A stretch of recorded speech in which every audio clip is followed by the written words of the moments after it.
You said something so stupid. Good afternoon, everyone. Hello!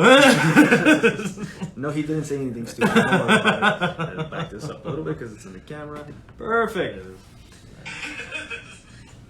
Wait till that goes down. Chris the contagious laugh from Chris. Champion! So what's up, everybody? Today we're gonna go through the small intestine. We're almost done with the organs. But it's also the longest. Yes, it is. So it's small but long. That's what. A lot of penis jokes coming in my head. Yeah, I was gonna go with feces too, but no. So we'll talk about the small intestine. So the small intestine, like you said, is one of the longest organs. As you stretch it out, it actually becomes 6 meters long. That's 20 feet, if you would like. It's actually a little more than 6 feet. 6 meters. 20 feet. 20 feet long. It's in between. It lies in between the stomach and the large intestine. It is the main organ where most of the bile from the gallbladder and also as well, since the pancreas digests your fats as well, the pancreas and the gallbladder biles. That's why the mucus is formed in the small intestine. As well, it holds the duodenum, jejunum, and the ileum. So these are all three distinct regions of the small intestine. They have their own components. We're not going to go through too much in detail with them, but they do hold a part in the small intestine. It's just important to know that there's more components to the small intestine. The main thing you want to know about the small intestine is that 70% of your immune system is in the small intestine. 70%. And as well, melatonin is produced in the small intestine as well. So we always think of melatonin being in the brain, but if your gut is off, then your melatonin is off as well. If your stress is off, your gut is off, your melatonin is off. Just to give a view, are you saying that the intestines suck in what they need to suck and then they give it to the gallbladder, or they went through the gallbladder They take first? it from the gallbladder and the pancreas. Oh. So that's why we went through the stomach, the pancreas, the gallbladder. It's because we go in segments to see where the digestive tract is actually coming from, or how it flows, really. So the small intestine is really taking the biles, like I mentioned, from the pancreas and the gallbladder. Wow. And that allows for mucus, proper mucus. So we always think of mucus being bad, but proper mucus is what lubricates the small intestines, the small intestinal walls. And that's what helps move feces, unwanted bacteria and all that stuff out of the system. So if your gut is dry, like we say, or if your small intestine is dry, then what happens is kind of like my hands, where the nutrients don't go through the membranes as properly as it should. Wow. So what happens is, again, my hands, dry hands, nutrients just sit there but don't get absorbed properly and be sucked into the cells. When we have too much mucus, then that is an inflammatory issue as well. So you got both extremes. You got too dry, too much mucus, two extremes of inflammation. Not getting enough nutrients, too much nutrients to be held, and it goes out everywhere. The body doesn't know what to do with it. Wow. So that's where you have a proper mucus, and that's what helps with the intestinal walls. That is another way to signify if your intestinal walls are properly functioning. Leaky gut syndrome and stuff like that. So your intestinal walls in the small intestine, we have walls that we call villi. They're tight junctions that are supposed to be connected together, and what happens is, as inflammation or stress or foreign bacteria, they pass through the body, what happens is your villi, they detach, and that's what allows things to go into the bloodstream, and that's what causes a leaky gut or fermentation, stuff like that. So you're getting a lot on this one. yeah, we're keeping it short because it's a small intestine, but we're getting a lot out of it. But boom, I just pulled a Chris. I got into his head. Sorry. Wow. Yeah, so that's it. So basically all the intestine, so basically the large intestine and small intestine are actually connected to a small, we call it a valve pretty much. It's called the ileocecal valve. So all the good bacteria in the small intestine passes through the ileocecal valve and goes into the large intestine. So what happens is, on a regular healthy human body, the valve is supposed to open 11 to 13 times a day. But if there's poor bacteria, if there's stress or whatever it is, there's even maybe a poor dysfunctional movement in your movement patterns or in your muscles, the tension is there, then what happens is the flap stays open. It opens and closes very slowly, sometimes during the day. Then that again, the bad bacteria passes through passes through into the large intestine and causes other problems in the large intestine, which we'll talk about in the next couple podcasts. Wow. So there's a few things to look at there. Yeah. And you're saying it's 70% of the immunity system because that's where it really fights off everything else. Pretty much. Well, so don't forget, it's 70% of your immune system because of those villi, right? So if those villi are intact, then your immune system is intact.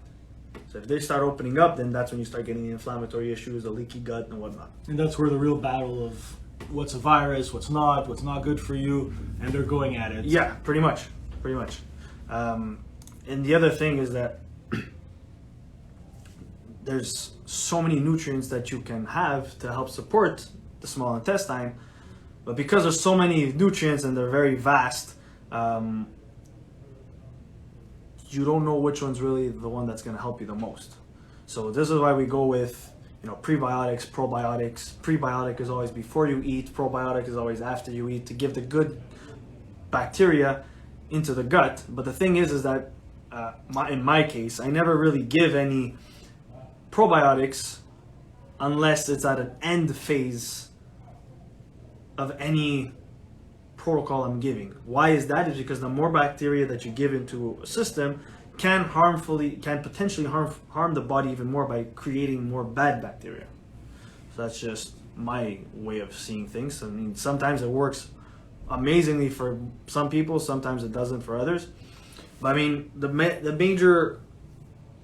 main two, what I would say that would help the gut, the small intestine, is vitamin A and vitamin E. And why? Is because of... You mean vitamin C? No, also vitamin A. Oh, okay. But vitamin A as well, because it helps, and you can also look at fish oil as well, because it helps lubricate the gut more efficiently. It helps give the juices, the liquids to the body, the fluidity to the body like it should. Another great nutrient to have would be L-glutamine, which is an amino acid. So what happens is a lot of people use L-glutamine after a workout to help restore their muscles, but L-glutamine, what it's known for is to help repair the main part of the small intestine so that the body is able to absorb the nutrients like it should to help the muscle building after a workout. Wow. There's a lot I just said about a lot of shit. Yeah, you did actually. You went on for a good 6 minutes, and I was just like...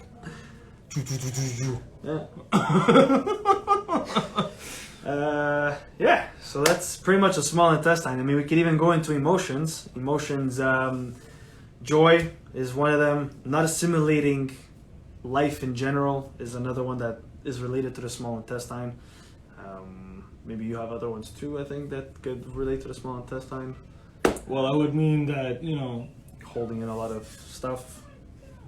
I would imagine that because this is the tightest intestine that really holds on to all that stuff while it passes through, being joyful is being able to say, this is great, let's move on.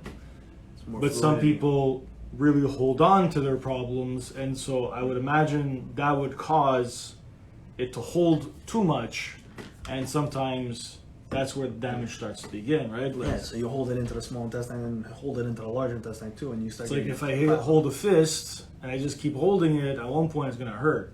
But if I let it go a little, have some fun with it, it'll pass right through.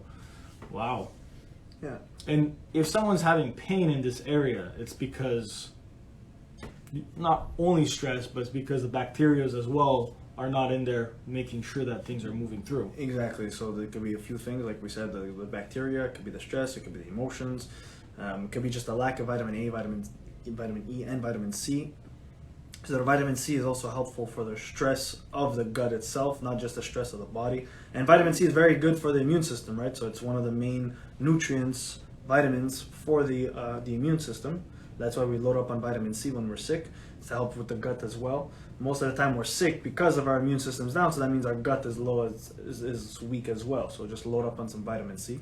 Since we're on the topic of vitamins, why is there so many? Is there actually 26 like the alphabets? No. So you got a whole bunch of the B's, and there's different components of the A's as well, but you got a whole bunch of the B's. You got the C, vitamin D1 and 2. You got E, and there's 3 types of vitamin E's as well. Then you actually have one that's vitamin F. There's vitamin U as well, and it has another long name to it. I just don't remember it. How come it jumped from F to U? Well, actually, F to K. There's Oh, K1 okay. and K2. Because I was gonna say FU as in. So it goes from F to K1, K2, and then there's the U. Wow. So there's 8 real actual vitamins, but have their own components to it as well. And when you say vitamins, you mean like they come from vegetables, they come from meats? They come from your fruits and vegetables, right? So they're polyphenols, they're phytonutrients. So phytonutrients means they're coming from the trees and the plants and stuff like that. Not so much from animal products, but you do get a lot from the animal products as well, just not as much as probably your fruits and vegetables. You also get a lot of the vitamins from your nuts and seeds as well. What was your question? Where do they come from, Yeah, right? so Because basically there's that's so what it many is. vitamins, and at the end of the day, to have Yeah. a healthy diet, you got to keep in mind that you're getting all these vitamins from these particular places. Yeah, so Because you- a lot of people say, you got to have a diet, and then they're like, only meat, only vegetables. But these are all vitamins you really need. You need gotta to be well remember, yeah, you balanced. gotta have a balance of everything. That's and like I always say, you gotta be able to eat what you digest, right? So those that could digest a vegan diet, those that could digest a carnivore diet, it's up to you. So that's based on genetics? I don't believe genetic plays a small part. Plays about 3% to 3% of the equation. It really is the environment that you come across, your values and stuff. It's how your interior your insides can handle The your situation. situation, pretty much. Yeah. You know, you got. I'll take the Chinese for example. They have a lot of rice. Now, I'm not saying the rice is the best thing, but they live basically on rice. The Europeans, a lot of pasta, a lot of fish, right? So it really depends where. That's a lot that leads to heart issues, no? Could. All the cholesterol and stuff, yeah. That's for sure. Because like, I looked at cholesterols between Asian noodles and pasta, and I gotta tell you, Marco Polo is really missing out. I'm telling you, because like, noodles of noodles is like at least 100, but when you look at pasta, you're looking at 300, and I'm like, what is going on? Cholesterol? Cholesterols, Yeah. calories, cholesterol, like all that stuff. It's like the numbers are big, and it's like. Marco Polo obviously wanted to make sure that he didn't steal from the Asians, but my God, to give more calories, I don't think that was a good idea. Well, that's why I said every nationality is different, and that's what, to a certain degree, is why the genetics are the genetics. But it's Makes mainly sense. how you absorb your nutrients. It's mainly how you digest, pretty much. How you're able to break down your foods, break down your proteins, your vitamins and minerals as well. So You gotta think about the evolutionary chain as well, in the way Yeah. that, we still have habits of when we were cave people, we still have habits of when we were gatherers versus hunters, and we still have habits of 500 years ago when, travelers would steal other food from other places and bring it upon into new cultures. yeah. And how they did a little bit of differences so that they can say, oh, this is my idea. Yeah. Of course. The other nutrient, it's not really a nutrient, it's actually a neurotransmitter that I forgot to mention, is serotonin. So that's your feel-good hormone or feel-good neurotransmitter is in the gut, is in the small intestine as well. So Oh, when wow. your small intestine is optimal, that's another reason why we feel happy. And that's another reason why joy is a big part of the emotion for the small intestine. So that's another thing to think of. So you got your So 70%. It's in charge of making sure your endorphins are being produced. Exactly, 100%, exactly. So you got 70% of your immune system in your small intestine. You got 95% of melatonin created in the small intestine. So if you're not digesting properly, if you're not lubricating your small intestine properly, you're not going to get a proper night's sleep as well. And if you're not joyful, you're not going to get a proper night's sleep as well. And if you're not, and serotonin is the other neurotransmitter, big neurotransmitter that is produced predominantly in the gut as well, in the small intestine. Since we're almost done and we are talking about joy, this Friday you can enjoy a lot of good laughter with me. On Friday at 7 o'clock, I'm gonna actually do a whole laughing session with everybody, and I'm gonna get you to laugh for a whole hour. It's gonna be amazing, and you're gonna tell us after on Friday how well you slept. Yeah. Why is that? Because laughter reduces stress.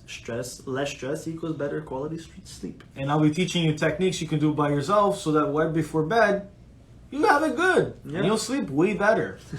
So join us on Friday. That's it for today, guys. If you have any questions, let us know. Message me. Don't forget, have a happy Easter. Don't have too much chocolate if you can. 75% and up. Healthier the better.